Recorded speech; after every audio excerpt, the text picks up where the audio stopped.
Olá, bom dia! Hoje nós temos a honra de receber aqui no nosso estúdio do Metrópolis Entrevista o deputado distrital Fábio Félix. Fábio, muito obrigado pela sua participação. Bom dia, muito obrigado pelo convite para estar aqui com vocês hoje. E hoje nós vamos falar de vários temas. Eu já adianto que quem quiser fazer alguma pergunta pode mandar pelo YouTube, pelas redes sociais que vocês estão acompanhando, que a gente repassa aqui a pergunta ao deputado. Deputado que foi um dos mais votados da história da Câmara Legislativa. Na verdade, na última votação, o senhor conseguiu ser o mais votado da história, né? Um deputado que é assumidamente LGBT, que tem essa bandeira. E aqui no DF, deputado, a gente tem uma eleição que te coloca como o mais votado e também dá a maioria dos votos para Jair Bolsonaro. Eu queria saber como que o senhor lê essa visão do eleitor aqui do DF. Eu acho que a política tem essas contradições, né? As pessoas acabam votando muito por questões concretas. Tem o voto ideológico, de identificação, mas também tem o voto por questões concretas. Acho que a esquerda não conseguiu fazer uma composição política que desse condições para uma campanha de arrancada maior, do ponto de vista da campanha presidencial e até das campanhas para o governo do Distrito Federal e outras em outras áreas, mas eu vejo que na campanha para deputado distrital, nessa faixa, a esquerda conseguiu ter boas candidaturas muito fortes, que foram as mais votadas. Não só a minha, mas as 3 mais votadas para a distrital da última eleição foram candidaturas de esquerda. E eu acho que isso tem uma importância. É uma contradição ambulante, o Distrito Federal, mas eu acho que a tendência é a mudança, especialmente se a gente tem uma melhora na economia, uma melhora nas políticas públicas em nível federal, uma mudança de clima, né, a saída desse clima do ódio para reflexão sobre os problemas sociais. Eu acho que a realidade eleitoral do voto no Distrito Federal também pode mudar. Perfeito. E, deputado, a gente está na véspera do Dia Internacional do Orgulho LGBTQIA+. Como que a gente pode ampliar o debate sobre a importância de falar desse orgulho para uma sociedade que às vezes tem esse conservadorismo, que às vezes tem um pouco de ignorância sobre, por exemplo, questões como ela diz, existe ideologia de gênero, existe coação para as pessoas, para as crianças irem para escolherem uma identidade que a gente sabe que não é uma escolha. Como que a gente pode ampliar esse debate para uma sociedade que ainda tem esse tipo de visão? Esse debate tem que ser feito com muita seriedade. Primeiro, assim, eu tenho muito orgulho de ser o primeiro LGBT assumido deputado distrital aqui do DF. Isso mostra que a gente precisa ocupar todos os espaços da política, os espaços institucionais. Isso é importante para a gente mostrar quem a gente é.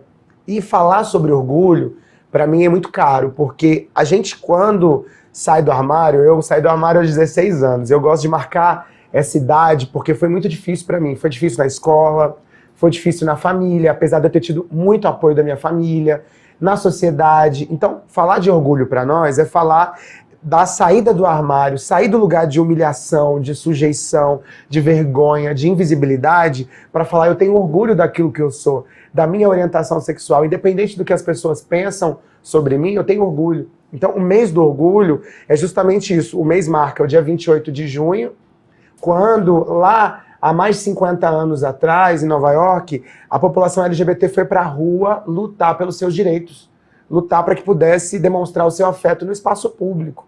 Então, o orgulho é fundamental para nós como uma estratégia de sobrevivência. E o orgulho não é arrogância, soberba. O orgulho para nós é felicidade, é a busca por felicidade, por autoaceitação. Então, o mês de junho para nós é um mês do orgulho, que para mim é um mês fundamental de reflexão sobre esse tema e reflexão sobre a ausência do Estado na formulação de políticas públicas para a população LGBTQIA+. A gente tem que lembrar, Alan, que a população LGBT ainda, o Brasil é um dos países que mais mata LGBTs do mundo, e se você pega essa sigla, que ela não é uma coisa só, são várias identidades diferentes, o nosso país é o que mais mata a população trans do mundo. E a gente tem 90% de transexuais e travestis na prostituição compulsória, porque não tem outra opção de empregabilidade, porque falta política pública, falta acesso, falta aceitação. Então é preciso reflexão sobre isso e eu espero muito que esse mês de junho tenha nos ajudado a gerar esse tipo de reflexão. E essa reflexão começa na base, né, deputado? Você acredita que esse debate ele tem que ser cada vez mais levado para as escolas, por exemplo? Com certeza. E aí é um espaço onde alguns setores extremistas, fundamentalistas falam isso não pode ser discutido na escola. Mas, Alan, foi na escola que eu sofri violência. Foi na escola, no ensino fundamental e no ensino médio, que eu sofri a violência das pessoas que não aceitavam a forma como eu me expressava. Eu era uma criança muito afeminada, um adolescente muito afeminado, e aquilo gerava... Eu tive violência física, violência psicológica, e aí? Como é que a sociedade vai lidar com isso se não for com reflexão? Vai legalizar, naturalizar o bullying, a discriminação, o preconceito? Então tem que falar de aceitação na escola, sim. Tem que combater o preconceito na escola, sim. A escola é esse espaço. Não para tornar ninguém algo que não é, mas para construir um ambiente de respeito à diversidade, de respeito aos direitos humanos. É na escola que a gente aprende a respeitar a mulher. Para combater o feminicídio, é na escola que se debate gênero. É na escola que tem que se debater a questão racial, para combater o racismo. Você vai construir uma nova geração de crianças e adolescentes que vão ter uma identificação e uma leitura social completamente diferente da que a gente tem hoje, que são estruturas racistas, LGBTfóbicas, machistas. Então, acho que a escola é um território importante para a promoção da diversidade, com um objetivo muito claro da proteção das pessoas, da dignidade, da vida. As pessoas trans e travestis, elas saem da escola. Muitas das LGBTs em geral, mas especialmente a população trans, sai da escola, não consegue concluir a educação formal. E isso tem um impacto lá na frente na empregabilidade. Então é importante que a escola, a política pública de educação, precisa refletir de forma adequada. Claro que com estratégias pedagógicas que sejam relacionadas e medidas para cada idade. E, Fábio, você falou de algumas violências. Hoje você preside a Comissão de Direitos Humanos da Câmara Legislativa. A gente até mostrou no Metrópolis recentemente que as denúncias para a comissão aumentaram 6 vezes em 3 anos. Ou seja, cada vez mais denúncias são recebidas por essa comissão. Teve algum fato marcante, alguma denúncia que chocou mais? E, em geral, quais são essas denúncias? A gente tem denúncias em todas as áreas. Eu vou elencar pelo menos 3 que eu acho que são bem graves. As primeiras no sistema prisional. O sistema prisional hoje do Distrito Federal ela é uma caixa preta, e é uma caixa preta onde a gente não tem os resultados da política pública e a gente tem centenas de milhares de denúncias de violação de direitos humanos, de tortura, que acontecem dentro do sistema prisional. E a gente não tem monitoramento de câmeras, a gente não sabe o que está acontecendo lá dentro, e a gente não tem resultado de efetividade. A gente gasta um dinheiro público enorme nesse sistema que tem mais de 16 mil presos e a gente sabe que não acontece ressocialização. E essas pessoas vão voltar eventualmente para a sociedade. E elas não podem, é ruim para a sociedade que elas voltem piores do que elas entraram nesse sistema. Então é uma área que a gente recebe muita denúncia. A gente tem recebido esse ano muitas denúncias de violência policial. Então a gente já superou as denúncias do ano passado, do ano retrasado de violência policial. Então é abuso de autoridade, violência na abordagem. Então isso é algo que a gente precisa tratar também. Por isso eu sou autor do projeto de lei das câmeras corporais. É uma discussão importante que a gente precisa fazer com a sociedade e com a polícia militar e com todas as polícias. Então é um outro tipo de violência. A gente recebeu uma denúncia muito emblemática de racismo religioso numa escola, mas são denúncias recorrentes que a gente recebe do que se chamava antes de intolerância religiosa. A gente gosta de chamar de racismo religioso porque sempre tem um alvo certo. As religiões de matriz africana, o candomblé, a ubanda e outras religiões de matriz africana, que são alvo certo desse tipo de violação de direitos, de desrespeito, seja na sociedade, seja nas políticas públicas, na escola, nesse caso foi na escola, a direção da escola não aceitando uma religiosidade de matriz africana. Isso tem a ver com o racismo estrutural e a não aceitação que é colocada desde cedo para nós dos povos de terreiro. Isso é muito grave e a gente precisa tratar também sempre desse tema. E um dos temas que você trouxe aqui pra gente foi que essas denúncias, que chegam muitas denúncias sobre abuso de policiais, sobre abuso de autoridade. Quando a gente pega um pouco antes do 8 de janeiro ainda, a gente já vinha aqui no DF de situações recorrentes de abuso policial, de denúncias recorrentes. A gente já viu alguns casos bem marcantes, por exemplo, de letalidade policial, de violência contra a juventude, principalmente periférica. E depois do 8 de janeiro, a PM daqui do DF foi muito criticada também. Eu queria saber, deputado, como que você enxerga a conjuntura atual da nossa PM? A PM hoje está com foco máximo, né? A gente tem uma CPMI em nível federal, temos uma CPI em nível distrital, todas as autoridades do comando da Polícia Militar estão nas oitivas, têm sido alvo desse processo de investigação, e aí as práticas, os protocolos estão sendo colocados com muita visibilidade para a sociedade refletir sobre isso. O dia 8 de janeiro foi um dia muito triste da história da democracia brasileira, e a polícia, a segurança pública do DF, que naquele momento era comandada pelo ex-ministro do Bolsonaro, Anderson Torres, tem uma responsabilidade. É bom lembrar que a gente vai receber esse ano 23 bilhões de reais do Fundo Constitucional e 52% desse valor é para pagar salário das forças de segurança. Então, isso traz uma responsabilidade que a capital federal e que o Brasil inteiro joga na segurança pública do DF. Então, a segurança falhou, e falhou gravemente nesse dia, e a gente precisa investigar em quais condições essa falha aconteceu. Agora, como você disse, essa falha não aconteceu só nesse dia. A gente sabe que os grupos táticos, esses grupos especiais da polícia, a atuação ostensiva da polícia nas periferias do Distrito Federal, muitas vezes é violenta. Nós não temos uma letalidade policial alta. Na verdade, é uma das mais baixas do Brasil. Mas isso não quer dizer que não haja abuso de autoridade, que não haja violência policial. E aí, a instituição tem o dever, já que é uma instituição que atua no conflito social, sempre de refletir sobre suas práticas, para implementar um conjunto de práticas que respeitem direitos humanos. Não vão deixar de exercer a sua função, fazer o seu trabalho, mas construir uma política pública que reflita a proteção da dignidade de todas as pessoas. Então as abordagens, elas não podem ser abordagens com contexto racial. Elas não podem ser abordagens com a juventude negra de forma violenta nas periferias da cidade. Esses marcadores são marcadores absolutamente preconceituosos, criminosos. A polícia precisa revisitar esses marcadores.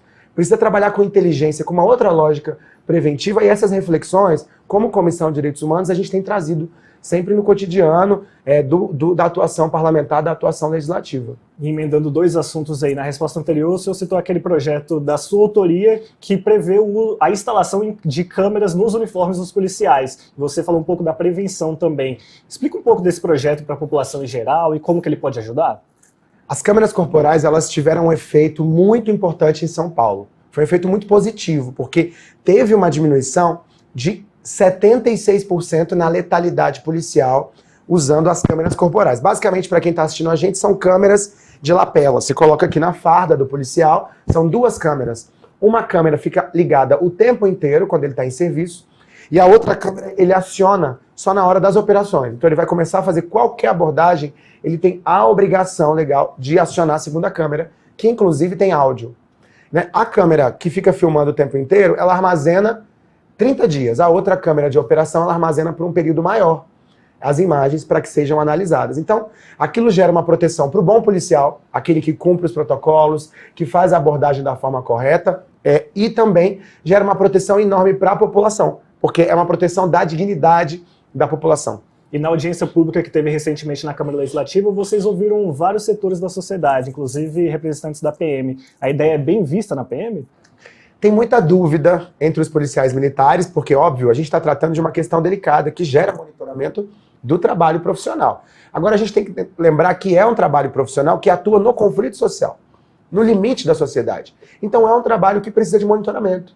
Então, colocar as câmeras corporais é uma proteção para a sociedade e para o policial, porque isso vai contar também a história de uma atuação correta feita por boa parte dos nossos policiais. Então, eu vejo com bons olhos. Ninguém teve coragem de dizer que é contra as câmeras corporais. Eu acho que é um projeto positivo. Eu vi algumas pesquisas quantitativas na polícia sobre favoráveis e contrários, e eu percebi que os policiais mais velhos, mais experientes, têm uma tendência maior a ser favorável às câmeras corporais, que já viveram também denunciações caluniosas, porque sabem que contar a história correta com imagens é importante. Agora, por outro lado, a gente também tem que saber, para proteger a sociedade civil, como essas imagens vão ser utilizadas. Tem que ter controle da sociedade civil, participação da sociedade nesse processo, porque essas imagens também, elas tratam de privacidade. Então a gente está falando de muitos temas, monitoramento, direitos humanos, privacidade, então é um tema complexo. A gente vai fazer um ensaio disso, a Polícia Militar vai começar esse monitoramento, se eu não me engano, por 2.000 policiais, aqui no Distrito Federal, já abrindo o processo licitatório agora para a contratação das empresas, a partir também do projeto de lei que a gente está apresentando e da experiência de São Paulo. Eu acho que esse ensaio a gente vai conseguir ver melhor como é que a gente direciona esse monitoramento para proteger a sociedade e também para dar mais transparência ao trabalho da segurança pública. Perfeito. E, deputado, já que o tema é segurança pública, a gente tem que falar um pouco sobre o 8 de janeiro. Você integra a CPI dos atos antidemocráticos que está em andamento na Câmara Legislativa aqui do DF, e já houve uma série de depoimentos muito esclarecedores. Eu queria saber da sua opinião, na sua visão, se desse para apontar os principais erros do 8 de janeiro, entre erros de inteligência, entre erros operacionais, quais foram os principais na sua visão até agora? Eu vejo que são erros em muitas etapas diferentes. Então, primeiro, a gente analisou e ouviu os principais dirigentes e lideranças da Polícia Militar do Distrito Federal. E a Polícia Militar tem uma responsabilidade enorme, tanto na elaboração das informações de inteligência, quanto na execução de uma operação que seja adequada para o dia. Me parece que também negligenciaram as informações de inteligência, teve uma ausência completa, não sei se deliberada ou apenas omissiva, dos dirigentes da Secretaria de Segurança Pública, naquele momento comandada por Anderson Torres, e a gente teve também uma negligência na construção da operação por parte do Departamento de Operações aqui da Polícia Militar do Distrito Federal. Tinham poucos policiais, houve uma orientação para que eles ficassem sob aviso e não em prontidão, houve mudanças no horário de escala e de convocação desses policiais que são absolutamente suspeitas, porque são mudanças que prejudicaram todo o processo da operação. Então, teve uma negligência em muitas dimensões, em muitas camadas, no dia 8 de janeiro, que, de alguma forma, permitiu que acontecesse a tragédia que aconteceu da invasão dos 3 palácios da República. Num primeiro momento, a gente também teve uma negligência, uma omissão enorme nos quartéis generais. A gente já sabia que eram atos criminosos, porque uma coisa é você se manifestar, você tem o direito a se manifestar, você tem o direito a acampar, você tem o direito a defender qualquer pauta, mas você não tem o direito a atacar a ordem democrática brasileira.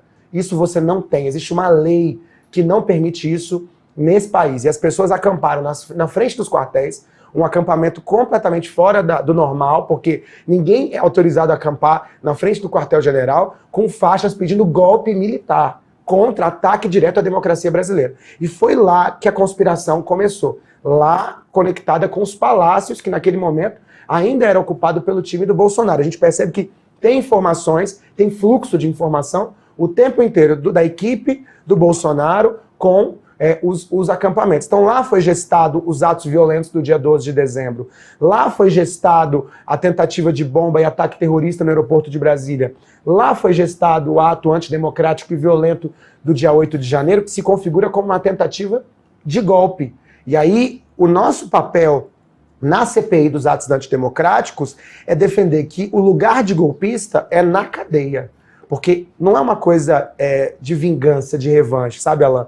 É uma defesa da democracia brasileira. Essa CPI tem uma vocação para defender a democracia. Então nós não abrimos mão de que essas pessoas que cometeram esses crimes gravíssimos contra o nosso direito democrático de votar, de participar na política, se aquele golpe tivesse vencido, eu não estava sentado aqui agora, dando entrevista, eu não era parlamentar, provavelmente. Então, a gente não pode passar a mão na cabeça dessas pessoas. Elas precisam ser duramente responsabilizadas pela tentativa de golpe. E aí tem a responsabilidade dos agentes públicos do Exército e das Forças Armadas, que tiveram omissão, do meu ponto de vista, em relação àquele acampamento, seja do monitoramento, seja prevaricação, seja estímulo.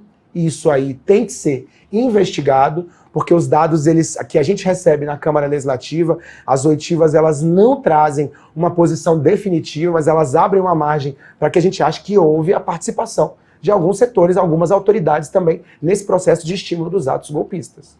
Interessante a gente falar sobre o acampamento, deputado, porque tem integrante, inclusive, da CPI que defende a manutenção, defende que aquele acampamento deveria ter sido mantido, que as pessoas que quebraram tudo foram outras pessoas, e que, inclusive, quem foi para o acampamento foi para lá para rezar, para pedir por um país melhor. Na sua visão, quem foi para o acampamento pedir golpe estava cometendo crime? Exatamente, quem estava lá. A gente teve, inclusive, uma reunião com o ministro Alexandre de Moraes, que ele nos falou isso, ele falou taxativamente para todos os parlamentares. Teve um parlamentar que perguntou: ministro, a gente pode tranquilizar quem estava no acampamento e não estava no dia 8 de janeiro? Aí ele falou: não pode, não tranquilizem. Porque as pessoas que estavam lá e levantaram faixas pedindo golpe de Estado, elas também estavam cometendo crimes contra a ordem democrática brasileira. E é isso, o acampamento foi o lugar onde os crimes foram gestados. Foi naquele acampamento, o embrião do processo, a semente daquele processo. E as pessoas tentam distanciar o acampamento do dia 8 de janeiro. Só que as investigações, elas mostram que, na verdade, eles estão acoplados. Porque as pessoas estavam lá no dia 12 de dezembro e foram para atos violentos na cidade. As pessoas foram para o acampamento como sede, foram recebidos, tiveram segurança no acampamento para fazerem o ato do dia 8 de janeiro. E todo mundo que dá depoimento para a Polícia Civil, que foi preso, inclusive aqueles que fizeram o atentado à bomba, eles se relacionam diretamente com o acampamento. Né? E quem falou isso na CPI dos atos antidemocráticos foi o Coronel Naime, que está preso. Ele falou que acontecia no acampamento, que o acampamento tinha violência. Teve mais de 70 ocorrências registradas no acampamento. Então não era o acampamento da oração, da reza, da paz, era o acampamento da conspiração golpista que culminou nos atos violentos do dia 12, na tentativa de bomba no aeroporto e no ato golpista do dia 8 de janeiro. Uhum. E, deputado, principalmente a população que está mais afastada da política, ela tem um certo receio de investigações que acabam não tendo fim nenhum. A investigação que está em andamento na Câmara Legislativa aqui do DF, ela vai punir os culpados? Eu tenho o mesmo receio que a sociedade civil, que a sociedade de forma geral tem em relação às CPIs. Mas eu acho que essa CPI é diferente. Acho que ela cumpre dois papéis importantes. O primeiro é dar visibilidade para aquilo que aconteceu no dia 8 de janeiro. Porque a memória ela é fundamental para que a gente possa construir um caminho de justiça. A gente sabe que um dos grandes problemas do nosso país é a falta de memória da ditadura sangrenta de 64. Então, eu acho que é muito importante que a gente tenha agora memória do que aconteceu para que isso não se repita mais. Então, essa CPI, a visibilidade, ela é parte da defesa da democracia brasileira. Então, acho que esse é o primeiro ponto. E o segundo ponto, que eu falo também para a sociedade em geral, quem está assistindo a gente, é que a CPI vai ser um processo de disputa política. Tem pessoas que têm uma visão dentro da CPI que eu acho que ela é leniente com aqueles golpistas. Eles, na verdade, acabam não se posicionando num lugar de enfrentamento com aqueles golpistas. Então, vai ter uma disputa política nesse processo e eu acho que é uma luta para que a gente garanta o indiciamento das pessoas centrais, tanto do ponto de vista da omissão, da prevaricação ou do cometimento de outros crimes nesse processo do dia 8 de janeiro. Vai ser uma luta, mas eu acho que nós vamos conseguir, tanto com a condução do nosso presidente, da CPI e dos outros integrantes, eu acho que é possível que a gente consiga indiciar e pedir, exigir que o Ministério Público faça uma investigação rigorosa sobre as pessoas que nós vamos apontar lá na frente como aqueles que a gente investigou e a gente atribui a culpa. Já que a gente está falando um pouco sobre punição, chegou uma pergunta aqui do YouTube, da Beatriz Queiroz, sobre aquele tema que nós estávamos falando anteriormente, sobre o uso de câmeras policiais em relação ao seu projeto. E ela pergunta aqui se existe uma punição prevista nesse projeto para os policiais que cometerem os crimes durante o serviço. Ela quer saber também como que vai ser acompanhado. Já existe uma previsão, tem tanto um código militar como a legislação brasileira de forma geral. O abuso policial não pode ser cometido, existem protocolos na abordagem. Então, os crimes cometidos por policiais, eles já deveriam ser punidos. Na abordagem policial, no trato com a sociedade. Mas hoje, pela falta desse monitoramento, a gente não tem a produção de provas também, no caso desse cometimento. E aí, com as câmeras corporais, a gente vai conseguir ter o cenário, a transparência daquilo que aconteceu. E aí a previsão legal, ela já existe. Sobre o controle das imagens, vai ser formado, pelo que nos falou o subcomandante-geral da PM, o coronel Adão, na audiência pública, vai ser formado um comitê dentro da Polícia Militar e da Secretaria de Segurança Pública para o monitoramento dessas imagens com sigilo. Essas imagens não vão ser acessadas, não vão ser divulgadas para a imprensa, vão ser imagens que vão ter sigilo e que vão ser analisadas pela Corregedoria da Polícia Militar. Elas vão ser, você guarda as imagens que tem algum tipo de risco, alguma denúncia, para fazer uma análise durante o processo, para que haja a punição ou não, a depender do que aconteceu em cada caso. O que nós sugerimos é que haja a participação de outras áreas governamentais, não só a Polícia Militar e a Secretaria de Segurança, e também a participação da sociedade civil no controle social, o que inclusive é uma previsão constitucional. A participação da sociedade é importante em todas as áreas, e numa área que a gente fala de monitoramento, de privacidade, de segurança pública, ainda mais. Entendi. E, deputado, falando um pouco sobre o projeto, chegou pergunta aqui também da Aldenira Moreira no Facebook. Ela faz uma série de perguntas sobre seus projetos para o primeiro emprego, para a juventude, para a área da saúde. Então, eu queria sintetizar em uma pergunta geral. Nesse seu mandato, tem algum projeto de destaque, algum projeto que a gente merece observar a tramitação com cuidado, algo que você pede para os seus companheiros ali de bancada para ter uma atenção especial? O que a gente pode falar sobre os seus projetos, tanto para a saúde, quanto para a juventude, para a educação, na Câmara Legislativa? A gente trabalha com duas frentes no Poder Legislativo. Uma delas que eu levo muito a sério é a fiscalização. Então a fiscalização ela é muito importante. O Poder Legislativo, até para falar para quem está nos assistindo, ele não tem o papel de executar a política pública diretamente como tem o Poder Executivo. Então um dos fundamentos do deputado, do papel do deputado, da deputada, é fiscalizar. Então o que a gente fez nesse primeiro semestre foi uma onda de diligências. A gente começou na saúde pela atenção primária. A gente visitou as unidades básicas de saúde do DF para apurar os problemas. As UBSs hoje são administradas pelo IGES. E a gente viu uma série de dificuldades, de fluxos, de falta de estrutura, de filas grandes que a população enfrenta. No caso de São Sebastião, a gente viu inclusive um caso de violência, da segurança, numa abordagem, a falta de atendimento em saúde mental nas unidades básicas de saúde. A gente tem produzido relatórios e apontado esses problemas para a Secretaria de Saúde do DF. Então essas diligências elas são importantes. Fizemos uma diligência no sistema socioeducativo, visitamos uma unidade de internação, a unidade de internação provisória de São Sebastião, para analisar as condições de atendimento dos adolescentes que estão internados ali em medida socioeducativa provisória de internação. Então apontamos, fizemos um relatório também para o Poder Público cobrando providências, fizemos uma audiência pública sobre o sistema prisional. Nos próximos dias a gente vai fazer uma visita em uma unidade prisional justamente para apurar as condições hoje de atenção e ressocialização no sistema prisional. Ah, mas a ressocialização no sistema prisional não tem nada a ver comigo. Muita gente da sociedade tem essa visão, né? É a defesa do preso. Não. A ressocialização do sistema prisional e as condições do sistema prisional tem a ver com a pessoa que vai estar fora do sistema amanhã. E como é que essa pessoa vai estar? Ela vai estar melhor ou pior?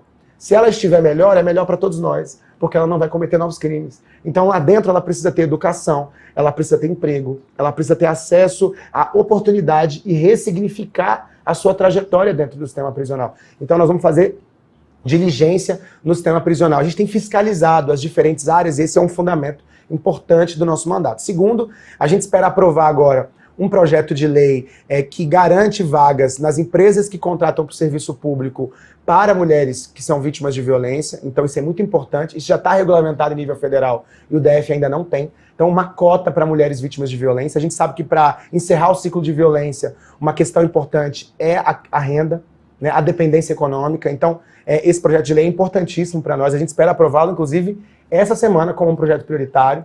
A gente quer também aprovar a segunda via da retificação da identidade de gênero do RG para as pessoas trans com gratuidade. A gente sabe que a precarização da vida das pessoas trans, a falta de emprego, de acesso à renda, à dignidade é muito grande. Então as pessoas não conseguem, às vezes, nem ter o seu documento. Então a gente quer aprovar essa gratuidade aqui como lei no Distrito Federal, uma das prioridades. A gente já tocou no tema das câmaras corporais, é uma lei prioritária para o nosso mandato. A gente tem alguns projetos de lei de defesa dos entregadores, indicamos agora um para a pauta da Câmara Legislativa que já tramitou, com prazo vencido, que também proíbe, né, e pune os estabelecimentos que tiverem algum tipo de discriminação contra entregadores de aplicativo, especialmente conglomerados comerciais e shopping centers. A gente tem notícia de alguns shoppings em conglomerados onde o entregador ele não pode sentar, não pode utilizar o banheiro, não pode utilizar uma tomada. Então isso é um absurdo. Ele trabalha para aquele restaurante de alguma forma, ele não pode carregar o seu celular, ele não pode sentar numa cadeira.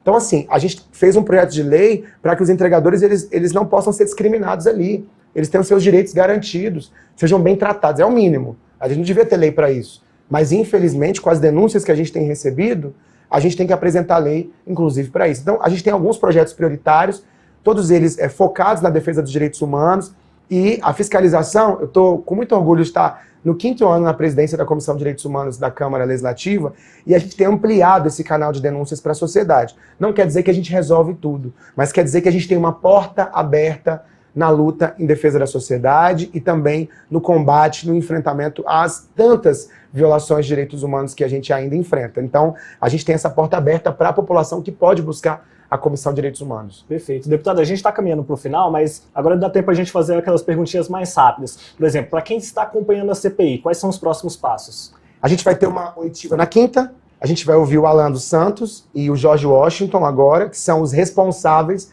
pela bomba no aeroporto, inclusive responsáveis confessos. Tem bolsonarista defendendo os terroristas, mas eles são confessos. né, do planejamento de atentado terrorista no aeroporto. Eles vão ser ouvidos agora na quinta-feira na CPI dos atos antidemocráticos. A CPI durante o mês de julho, que é o recesso legislativo, então os parlamentares não param de trabalhar, a maioria não, mas é o recesso legislativo, onde você não tem as sessões ordinárias. Nesse período, a gente vai se dedicar à análise documental, todos os documentos que chegaram à CPI, e as oitivas retornam em agosto. E agora, deixando a CPI um pouco de lado, o trabalho na Câmara Legislativa nesses primeiros meses, nesse primeiro semestre, foi um trabalho que teve muita ação ali fora das sessões, claro, mas a gente vê que os projetos, às vezes, caminharam em um ritmo mais lento, né? A gente não viu tanta votação assim nesse primeiro semestre. Por que isso pode ter acontecido? Essa é a sua visão também? Eu tenho uma visão parecida com essa. Eu acho que os deputados, eles acabaram não se engajando tanto na aprovação de projetos de lei e na garantia do quórum. Eu acho que isso foi muito parte de uma estratégia política para pressionar o governo. Essa é a minha leitura, né? Os deputados da base do governo, nós da oposição estamos sempre lá. Se você olhar as presenças ali no site da Câmara, nós estamos sempre entre os mais presentes nas sessões plenárias e garantindo o quórum. Mas eu acho que a base do governo acabou utilizando essa estratégia para pressionar o governador do Distrito Federal por estrutura, por parte dentro do governo, secretaria. Isso é parte da estratégia política desses setores. Essa é a minha impressão. Então acabaram esvaziando um pouco as sessões plenárias, protelando, demorando para votar alguns projetos de interesse do governo, e se esvaziou algumas sessões. Mas eu acho que isso é ruim para o Legislativo, porque eu acho que é a nossa obrigação votar projetos de lei, estar presente, inclusive para debater os problemas da cidade, as fiscalizações, as dificuldades que a população tem tido. Então a nossa presença lá é muito importante para a sociedade. O espaço legislativo é esse espaço democrático de deliberação sobre os problemas locais. Agora, os deputados distritais têm se engajado em temas também nacionais, como foi, por exemplo, a luta pela retirada do Fundo Constitucional do texto do arcabouço fiscal, que foi uma vitória depois que o relator tirou esse trecho que previa a limitação do Fundo Constitucional, e agora o texto volta para a Câmara. Vai continuar a luta? Vai continuar a luta. Acho que foi uma vitória muito grande no Senado, e foi uma vitória conjunta, pluripartidária. Todos os setores participaram desse processo. A gente começou essa luta ainda na Câmara, conversando com os deputados. A gente conversou, inclusive, toda a nossa bancada do PSOL, porque muita gente de outros estados não sabe a importância do Fundo Constitucional e o significado dele. Nós estamos falando da capital da República, a capital que não tem indústria, por exemplo, que precisa do dinheiro federal para ficar de pé. Então a gente conseguiu convencer a nossa bancada do PSOL, toda votou a favor do Fundo Constitucional, e a gente conseguiu convencer outros parlamentares de outros partidos, e agora essa luta tem que continuar na Câmara. Conseguimos reverter no Senado, mas infelizmente a gente pode ter um retrocesso na Câmara, então tem que ter muita pressão em cima do presidente da Câmara, Arthur Lira, do relator Cajado, para que se mantenha o relatório que vem da Câmara. Foi bom o resultado da Câmara de retirar o Fundeb e o Fundo Constitucional, é positivo. O arcabouço é ruim. Eu acho um arcabouço muito ruim para a economia brasileira, mas retirar esses processos, tanto do Fundeb quanto do Fundo Constitucional, foi um avanço que a gente conseguiu no Senado e que a gente tem que manter na Câmara. Perfeito. Deputado, teve algo que eu não te perguntei? Algum recado final? Eu acho que não. Acho que só reforçar um pouco a importância da Comissão de Direitos Humanos, dizer para quem está assistindo a gente que se presenciar e quiser fazer qualquer denúncia sobre violação de direitos humanos, pode nos procurar tanto no site da Câmara Legislativa, quanto por e-mail, por telefone, de forma presencial no prédio, no primeiro andar da Câmara Legislativa. A comissão está sempre aberta à população do Distrito Federal. E eu agradeço a oportunidade e o convite para estar aqui com você. Eu que agradeço pela entrevista, pela sua disponibilidade, e muito obrigado a todos que nos acompanharam até aqui. Esse foi mais um Metrópolis Entrevista. Obrigado e bom dia.